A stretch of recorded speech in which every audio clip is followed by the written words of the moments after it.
அரண்ட வேளை அள்ளையை போல் இறுக்கமாக அணைத்து கொண்டீரோ.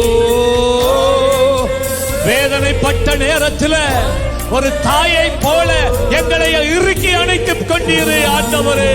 ஆமென். இருளெல்லாம் விளக்கினீரே, அழுகையை நிறுத்தினீரே. இருளெல்லாம் விளக்கினீரே, அழுகையை நிறுத்தினீ.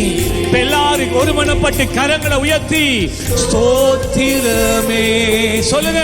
ஸ்தோத்திரமே மறவாமல் செலுத்துகிறேன்.